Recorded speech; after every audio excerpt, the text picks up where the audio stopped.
ପଶ୍ଚିମ ଓଡ଼ିଶାରେ ରାସ୍ତା ନିର୍ମାଣ କାର୍ଯ୍ୟର ସମୀକ୍ଷା କଲେ ଉପମୁଖ୍ୟମନ୍ତ୍ରୀ।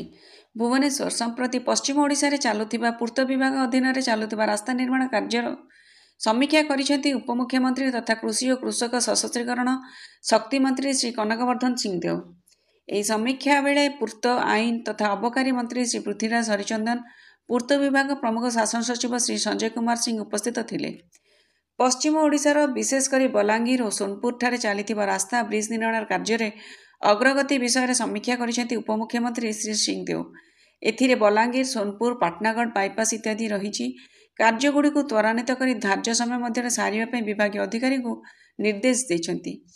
କିଛିଦିନ ପୂର୍ବରୁ ଦିଲ୍ଲୀ ଗସ୍ତ ସମୟରେ ଉପମୁଖ୍ୟମନ୍ତ୍ରୀ ପ୍ରତ୍ୟକ୍ଷ ଭାବେ ଜଡ଼ିତ ରହି ଭାରତ ସରକାରଙ୍କ ଜଙ୍ଗଲ ଓ ପରିବେଶ ବିଭାଗଠାରୁ ଉପରୋକ୍ତ ପ୍ରକଳ୍ପର ପରିବେଶ ମଞ୍ଜୁରୀ ପ୍ରାପ୍ତ କରାଇଥିଲେ। ଏହି ସବୁ ପ୍ରକଳ୍ପଗୁଡ଼ିକ କାର୍ଯ୍ୟକ୍ରମ ହେଲେ ପଶ୍ଚିମ ଓଡ଼ିଶାର ଲୋକ ଯାତାୟାତ ତଥା ପରିବହନରେ ବିଶେଷ ରୂପେ ଉପକୃତ ହୋଇପାରିବେ ଏବଂ ଏହା ସ୍ଥାନୀୟ ଅଞ୍ଚଳକୁ ଏକ ଆଧୁନିକ ଢାଞ୍ଚା ପ୍ରଦାନ କରିବ।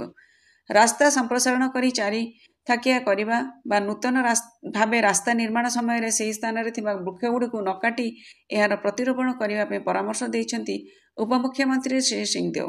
ସମୀକ୍ଷା ବୈଠକରେ ପୂର୍ତ୍ତ ବିଭାଗ ବରିଷ୍ଠ ଅଧିକାରୀମାନେ ଉପସ୍ଥିତ ଥିଲେ।